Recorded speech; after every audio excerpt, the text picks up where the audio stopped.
A small piece of paper found in an aircraft cockpit would forever change the life of a young American pilot. The few words written on this note would give him hope on the thin line between death and life and become a light in the darkness of war. If you have similar stories, send them to our email address in the description and let us give voice to your story.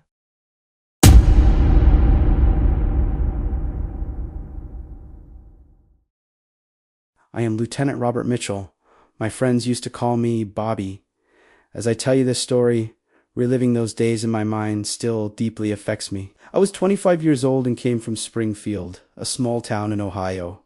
I had brown hair, green eyes, and was 6 feet tall. My father always used to tell me, "Son, you came to this world to do great things." Back then, I couldn't fully grasp what that meant. In May of 1944, I was at an American air base in southern England. Around me, hundreds of P-51 Mustang fighter aircraft were lined up. These planes had been manufactured at the Willow Run factory in Detroit. Each one bore the traces of sweat and labor from factory workers. That morning, I was going to board my assigned aircraft for the first time. The silver body of the plane gleamed in the morning sun, and the stars of the American flag stood proudly on its wings. When I sat in the cockpit, I first began examining the control panel. There were hundreds of buttons, indicators, and levers. On the left side of the pilot's seat, there was a small pocket. When I reached my hand there, my fingers encountered something unexpected. It was a small, folded piece of paper. At first, I thought it was a quality control document forgotten at the factory, but my curiosity got the better of me, and I opened the paper. On the paper, in thin and elegant handwriting, these lines were written: "Dear pilot, I thought of you while making this plane. From Mary in Detroit. Come home safely. There are those waiting for you." Below it, a small heart was drawn, and there was another short note. "This plane was made with special love. I believe it will protect you." I cannot describe that moment to you with words. My hands were trembling. Who could this Mary be? She didn't know me at all, but she still worried about me. In Detroit, thousands of miles away, somewhere a young woman had thought of me while assembling the parts of this aircraft. It was as if an invisible thread connected me to her. I put the note in my pocket and began my flight mission. That day, we were going to bomb a railway bridge in northern Germany. During the mission, enemy aircraft spotted us, and an intense air battle began. A Messerschmitt 109 got on my tail and started firing at my aircraft. Bullets pierced my fuselage. Glass fragments scattered across my face. My left engine caught fire and my plane began descending uncontrollably. In those critical moments, I remembered Mary's note. "This plane was made with special love. I believe it will protect you." Strangely, I calmed down. It was as if that young woman from Detroit was holding the control stick together with my hands. I forced my aircraft to make an emergency landing. I crashed into a field in the middle of an English farm, but I was alive. The plane was completely destroyed, but I didn't have a single scratch. While receiving treatment in the hospital, I constantly read Mary's note. When the nurses asked me, "Is this letter from your girlfriend?" I would smile and say, "From an angel? We haven't met yet." I didn't want to lose that note because it had saved my life. Whoever Mary was, her positive energy and love had brought me back from death. When the war ended, the first thing I did was try to find Mary. I went to Detroit and applied to the Willow Run factory. The factory manager, Mr. Johnson, was a 60-year-old, bespectacled, and serious man. When I told him about Mary, he initially looked at me with suspicion. "Young man, thousands of workers work here. We have dozens of girls named Mary," he said. But when I showed him the note, his face softened. "I recognize this handwriting," he said, squinting his eyes. "Mary Thompson. She worked the B shift. She was a very special girl. She processed every aircraft part with care as if her own son would use it."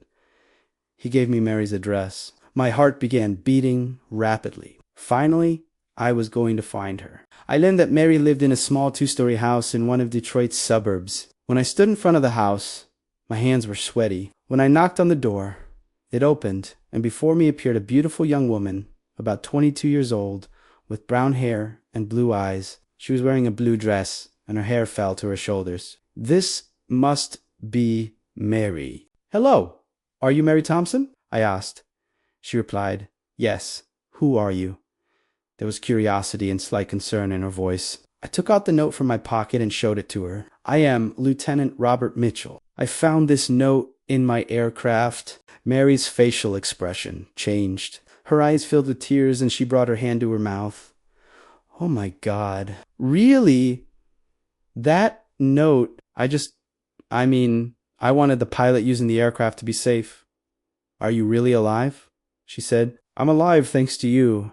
Mary, I said, this note saved my life. When that plane crashed, your love and faith protected me. That day, we talked for hours on Mary's house porch. She told me about her days at the factory. She said that every morning she would wake up at 6 and go to the factory. And while assembling aircraft parts, she would think about the pilots who would use those parts. Every time I tightened a screw, every time I connected a wire, I wanted whoever would use that plane to return home safely, she said. Mary told me that her father had also been a pilot in World War I and couldn't return. I never knew my father, but from what my mother told me, I knew what a brave person he was. While working at the factory, I would think that every pilot was someone's son, someone's child. As we talked, I realized what a special person Mary was. She wasn't just beautiful.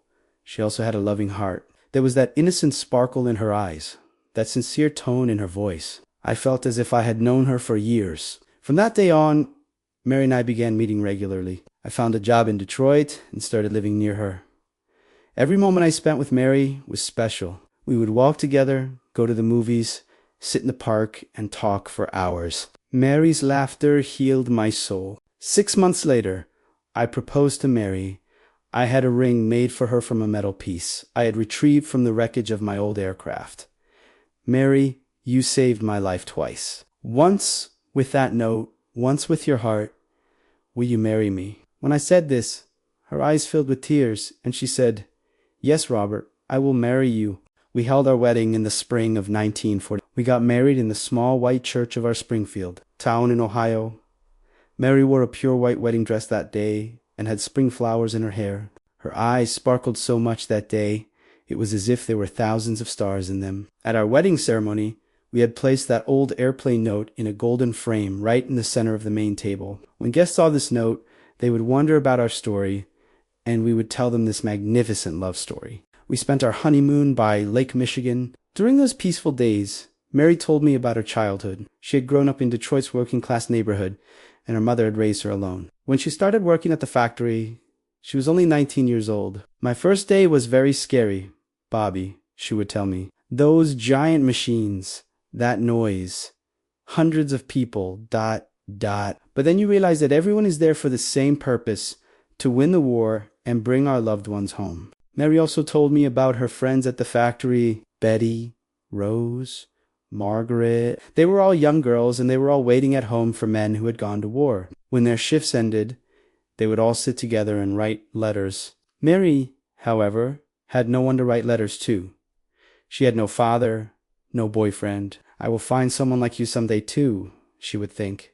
But she didn't know who this someone would be. How did you get the idea to write that note? When I asked, Mary's face lit up. That day, I had read my shiftmate Sarah's letter. She was writing to her boyfriend, I'm thinking of you, stay safe. At that moment, I thought that the pilot who would use this aircraft might also have a Sarah. Maybe he didn't. Then I would be his Sarah, at least for that small moment. After marrying Mary, we settled in Springfield. My father's old house was there, and Mary loved this small town very much. We had 3 children, our first son Michael, then our daughter Susan, and finally our youngest son David. When each child was born, we would show them that old note and tell them our story. When Michael was 8 years old, he asked me, Dad, what would have happened if you hadn't met Mom? Then I told him, Son, if I hadn't found that note, I might have died in that war. You, Susan, and David would never have been born. Your mother's love brought not only me to life, but you too. As the years passed, our story had become legendary in the town. When young couples got married, they would use our story as an example. We want to love like Bobby and Mary. They would say, Mary was very happy about this situation, but she always maintained her humility. I had just done a small kindness. Bobby, you turned it into a great story, she would say. As Mary aged, she understood better what that note meant. Back then, I just wanted a pilot to be safe, she would say. But now I understand that note was actually our destiny. God had created us for each other and used that note as a means for us to meet. On our 50th wedding anniversary, Mary gave me a surprise gift. She had taken that original note and written a new note next to it. 50 years later, I still think of you. From Mary in Detroit, still come home safely. There are those waiting for you. This time the note wasn't just for me. It was written for our children and grandchildren too. On my 65th birthday, my grandson Jimmy came to me. He was 12 years old at the time and was researching our family history for a school project. "Grandpa, did that note really save you?" he asked with innocent eyes. I told him the story again, but this time from a different perspective. "Jimmy, that note didn't save me physically, but it gave me a reason to live. Until that moment, I was just a soldier doing my duty. When I read that note, I realized there was someone waiting for me." When Mary turned 70, she began telling our story to the young people in town. Every year, she would give speeches at high school graduation ceremonies. "Young people, love can exist not only in romantic relationships, but in everything you do," she would say. I made that plain with love, and this love turned into a miracle. Whatever you do in life, do it with love. This is how the heart of a young woman working in a Detroit factory and the courage of a war pilot came together to create a miraculous love story. Mary's note wasn't just a piece of paper. It was a symbol of the power of hope, love, and humanity. This story shows us that even in the darkest times, the light of love can illuminate our path. Don't forget to share your similar stories with us.